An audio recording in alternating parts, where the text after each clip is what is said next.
Hello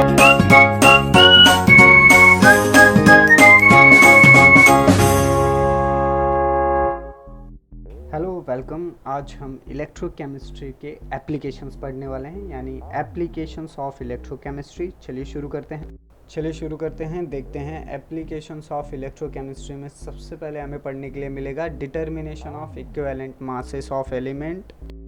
ये मैंने previous video lectures में बताया है, तो आप वहाँ से रेफ़र कर सकते हैं। सेकंड है इलेक्ट्रोमेटलर्जी।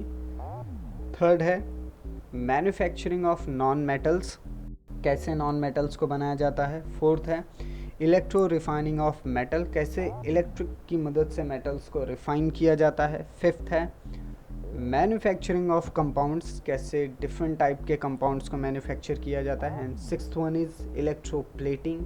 इलेक्ट्रोप्लेटिंग क्या है, कैसे वर्क करता है, ये सारी चीज़ें हम देखेंगे।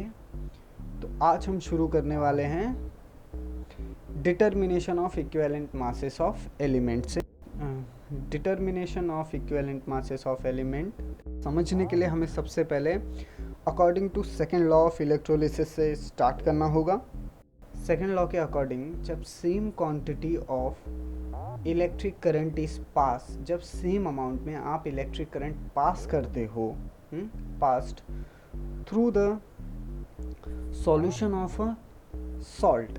आपने ये इलेक्ट्रिक करंट कहाँ से पास किया है? इलेक्ट्रोलाइटिक सॉल्यूशन से, जिसके अंदर टू डिफरेंट मेटल्स डिप्ड हैं। दो अलग अलग कंटेनर्स में same amount of electric current आप पास कर रहे हैं। टू डिफरेंट सॉल्ट सॉल्यूशंस, वो दो अलग कंटेनर्स में हमने ले लिया है। दो अलग अलग मेटल्स हैं, वहाँ से इलेक्ट्रिक करंट पास हो रही है। तो अब इससे क्या होगा?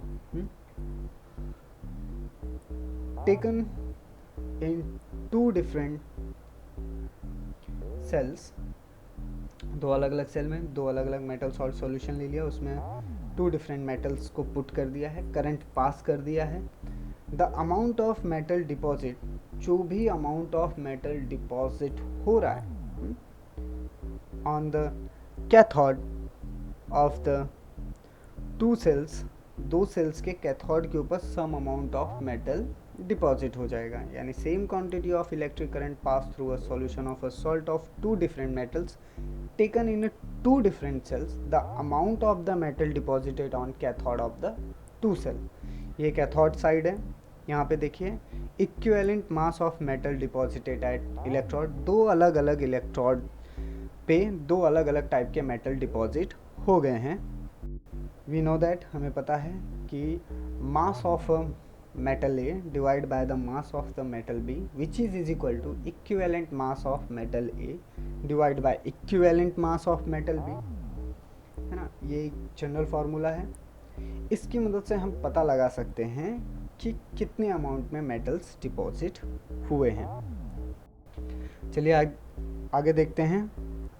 नोइंग इक्वेशन, अब हमें ये इक्वेशन पता है, mass of one metal is equivalent to the mass of the other metal।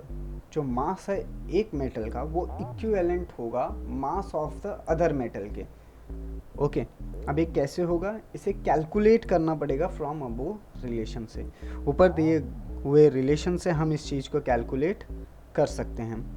Bye knowing the equivalent mass of one metal, the equivalent mass of other metal can be calculated.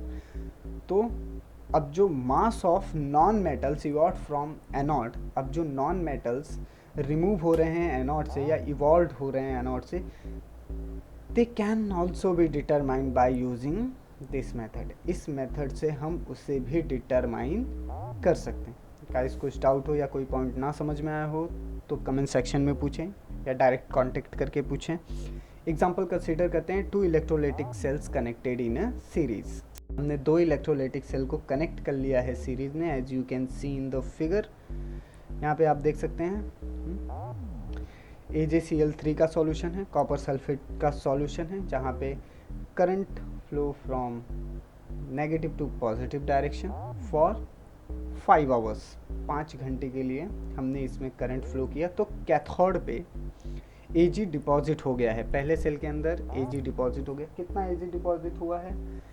Cathode पे मेरा 9.85 grams silver deposit हो गया है, 9.85 ग्राम silver deposit हो गया है। Oxidation state of Ag, silver का oxidation state है यहाँ पे +3, ओके।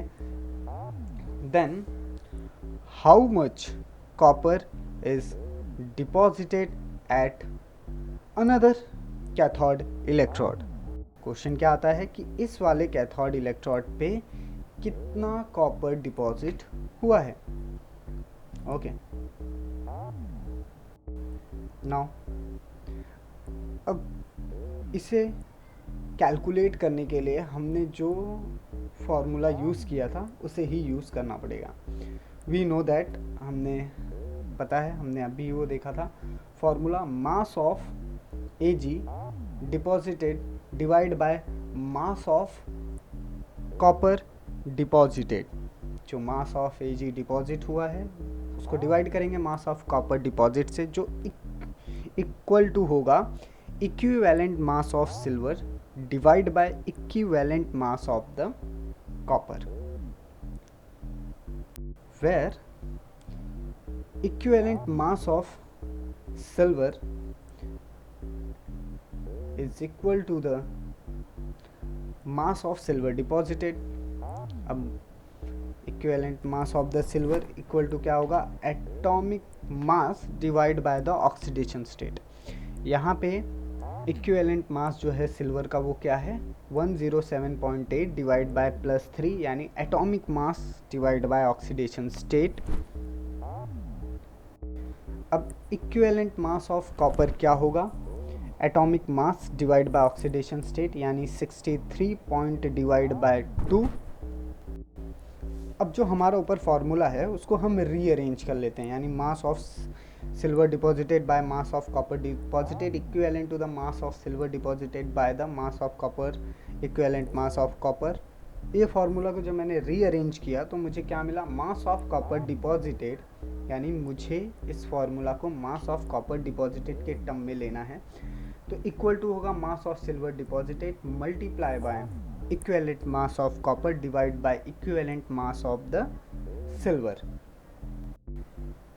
वी गेट, हमें क्या मिलेगा, copper deposited is equal to mass of silver deposited which is 9.85 multiply by equivalent mass of copper 63.5 divide by 2 and equivalent mass of silver is 107.8 divide bye 3। तो copper deposited is equal to 9.85 multiply by 63.5 divide by 2 multiply by 3 divide by 107.8 grams. ये सारी चीज़ें guys हम ग्राम में calculate करेंगे। चलिए calculator की मदद से कैलकुलेट कर लेते हैं। 9.85 multiply by 63.5 divide by 2 multiply by 3 divide by 107.8 which is equal to 8.7032 grams.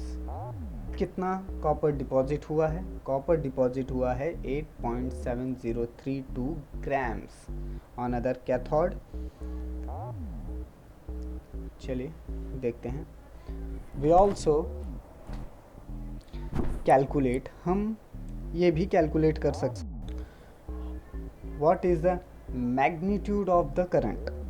Current का मैग्नीट्यूड क्या था उसे भी सेम फार्मूला की मदद से हम कैलकुलेट कर सकते हैं। थोड़ा सा डेविएशन आएगा, चलिए देखते हैं। Let Z is equal to, Z क्या होता है, be the electrochemical equivalent. Z है हमारा इलेक्ट्रोकेमिकल इक्विवेलेंट ऑफ कॉपर। हमने कॉपर का इलेक्ट्रोकेमिकल इक्विवेलेंट ले लिया है Z। E इक्वल टू होता है Z इंटू 96,500। तो Z क्या होगा, E क्या है, बेसिकली E है equivalent mass of copper and Z electrochemical equivalent of copper. तो Z is equal to equivalent mass of copper divide by 96,500। ये रीअरेंज फॉर्म है। Now where W is equal to ZIT, Faraday first law. क्या होगा, अब मुझे यहाँ पे T पता है, T इन सेकेंड यानी 5 इंटू 5 आवर्स के लिए पास हो रहा है करंट, 60 इंटू 60, ये टाइम मिनट एंड सेकेंड्स के लिए 60। चलिए देखते हैं कैसे इसे किया जाएगा। जो कॉपर डिपॉजिट हुआ है, कितना कॉपर डिपॉजिट हुआ है, 8.7032 इज इक्वल टू, हमने यहाँ पे इक्विवेलेंट मास रख दिया कॉपर का 63.5 divide by 2 into 96,500 I into 5 into 3600। आई की वैल्यू क्या आई, करंट क्या मिलेगा मुझे,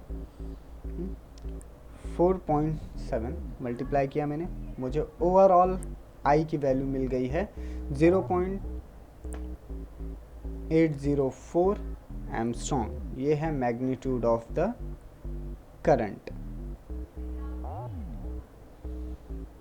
ओके गाइस, कुछ डाउट हो कमेंट सेक्शन में पूछें। Thank you for watching. ये मेरे कॉन्टैक्ट्स हैं, आप इसके ऊपर मुझे कांटेक्ट करके अपने वैल्यूएबल सजेशंस और अगर किसी पर्टिकुलर टॉपिक पे आप वीडियो चाहते हैं तो वो भी मुझे बता सकते हैं।